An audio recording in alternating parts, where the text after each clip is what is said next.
Hello दोस्तों, good morning. मैं आशा करता हूँ कि आप सब ठीक होंगे। और आज हम जीवन में कुछ काम आने वाली लाइनें बता रहे हैं जो कि बहुत ही हंसी हंसी होंगी।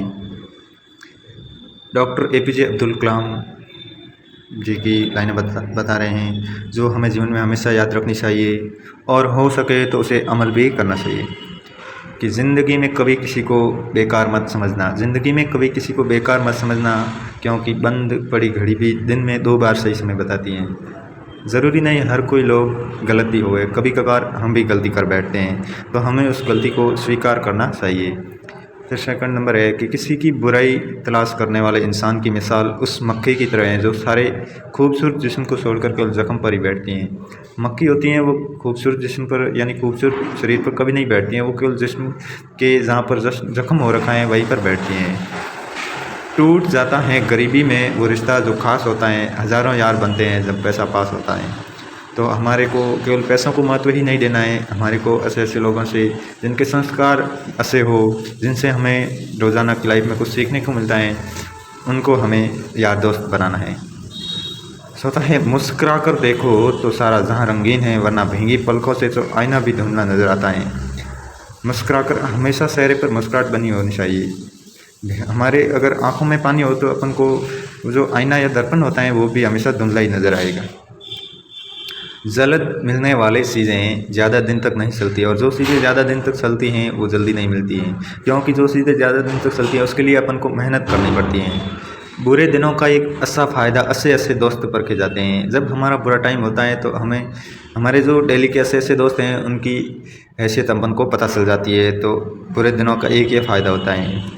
और दूसरा फ़ायदा ये होता है कि हमें बुरी परिस्थितियों में किस प्रकार उन समस्याओं का सामना करना पड़ता है वो भी हमारे को पता चल जाता है। सातवां है कि बीमारी खरगोश की तरह आती है और कछुए की तरह जाती हैं, जबकि पैसा कछुए की तरह आता है और खरगोश की तरह जाता है। मतलब है ये कि बीमारी एकदम से आती है और धीरे धीरे धीरे धीरे जाती हैं, जबकि पैसा है धीरे धीरे आता है, अपन धीरे धीरे कमाते हैं, लेकिन खरगोश की तरह तेज़ भागता है और एकदम ख़त्म हो जाता है। कि छोटी छोटी बातों में आनंद खोजना चाहिए, क्योंकि बड़ी बड़ी तो जीवन में खुशी होती हैं। हमेशा छोटी छोटी बातों पर मुस्कुराना चाहिए, बड़ी बड़ी बातें तो जीवन में खुशी होती हैं। ईश्वर से कुछ मांगने पर न मिले तो उससे नाराज़ न होना, क्योंकि ईश्वर वह नहीं देता जो आपको अच्छा लगता है, बल्कि वह देता है जो आपके लिए अच्छा होता है। तो जो हमको अच्छा लगे वो नहीं होना चाहिए हमारे पास, जो हमारे लिए अच्छा होता है वो होना चाहिए हमारे पास। कि लगातार हो रही असफलताओं से निराश नहीं होना चाहिए, क्योंकि कभी कभी गुस्से की आखिरी चाबी भी ताला खोल देती हैं। हमें अपनी मेहनत को इस प्रकार करना है, लगातार जारी बनाए रखना है, चाहे कितनी भी असफलताएं क्यों न आ जाए। हमारे को ज़िंदगी का सबसे बड़ा गुरु मानना है अपनी आखिरी गलती को, क्योंकि आखिरी गलती के कारण ही हम फेल होते हैं और उसी को देखकर अपन को आगे सक्सेस के बारे में सोचना चाहिए। ये सोच हैं हम इंसानों की कि एक अकेला क्या कर सकता है, पर देख ज़रा उस सूरज को, वो अकेला ही तो समझता है।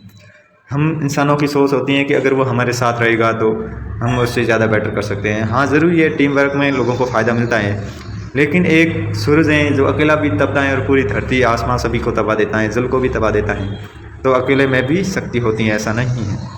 रिश्ते चाहे कितने भी बुरे हो उन्हें तोड़ना मत, क्योंकि पानी चाहे कितना भी गंदा हो, अगर प्यास नहीं बुझा सकता तो वो आग तो बुझा ही सकता है। हमेशा अच्छे लोगों से ही मत रखो, बुरे लोगों से भी रखो, क्योंकि वे सही वक्त पर अपने अपने विचार तो रखते हैं। अब मैं आगे कि अब वफा की उम्मीद भी किससे करे भला, मिट्टी के बने लोग कागज़ों से बिक जाते हैं। नेक्स्ट है इंसान की तरह बोलना न आए तो जानवर की तरह मौन रहना चाहिए, क्योंकि जहाँ जिस बात का अपन को ज्ञान नहीं होता है वह बात हमें करने ज़रूरी नहीं है, और जिस बात को अपन बोल रहे हैं वह बहुत सही होनी चाहिए, परफेक्ट होनी चाहिए। जब हम बोलना नहीं जानते थे तो हमारे बोले बिना माँ हमारी बातों को समझ जाती थी, और आज हम हर बात पर कहते हैं थोड़ी भी माँ आप नहीं समझोगी। अरे माँ को क्या अपन सिखाएं समझाएं, वो तो अपन को समझाने वाली है। कि शुक्रगुजार हूँ उन तमाम लोगों का जिन्होंने बुरे वक्त में मेरा साथ छोड़ दिया, क्योंकि उन्हें भरोसा था कि मैं मुसीबतों से अकेले ही निपट सकता हूँ। कुछ लोग ऐसे ही होते हैं जो बुरे वक्त में हमारे भरोसा तोड़ सकते हैं। तो हमें अपने से ये रखना चाहिए कि लोगों से उम्मीदें बहुत कम रखो, अपने खुद पर भरोसा करो। शर्म की अमीरी से इज़्ज़त की गरीबी असली है। ज़िंदगी में उतार चढ़ाव का आना बहुत ज़रूरी है, क्योंकि ईसीजी में सीधी लाइन का मतलब मौत ही होता है। देखो दोस्तों, यहाँ पर ईसीजी का मतलब इलेक्ट्रोकार्डियोग्राफ होता है, जिसमें हृदय की धड़कन मापी जाती है। और हृदय की धड़कन हमेशा आड़ी टेढ़ी नज़र आएगी तो अपन सोच रहे होंगे कि वह हमारी हृदय की सांसें चल रही हैं, अभी तक जो नस हैं वो अभी तक बंद नहीं हुई है। लेकिन अगर सीधी आई तो फिर अपन का डेथ हो सकती है। इसी तरह ज़िंदगी में उतार चढ़ाव भी बहुत ज़रूरी है। इसके बाद है रिश्ते आजकल रोटी की तरह हो गए हैं, ज़रा सी आंच तेज़ क्या हुई जल भूनकर खाक हो गए हैं। रिश्ते आजकल बहुत ही कम लिखवाते हैं लोग। ज़िंदगी में अच्छे लोगों की तलाश मत करो, खुद ऐसे बन जाओ। आपसे मिलकर शायद किसी की तलाश पूरी हो। लोगों में अच्छाई नहीं ढूंढनी है, अच्छाई खुद के अंदर बनानी है कि अगर मैं ऐसा हो सकता हूँ तो दूसरा भी ऐसा होगा। इसी के साथ धन्यवाद दोस्तों। अगर आपने हमारा चैनल, आपका अपना चैनल केपी गर्ग बालेसर से सब्सक्राइब नहीं किया है तो उसको सब्सक्राइब कर लेवे। और अगर आपने बेल आइकन की घंटी को प्रेस नहीं किया है तो उसको भी प्रेस करते, ताकि मैं जो वीडियो बनाऊं उसकी हर नोटिफिकेशन आपके पास पहुंचे। धन्यवाद दोस्तों, शुभ दिन। मिलते हैं अगले वीडियो में। जय हिंद, जय माँ भारती।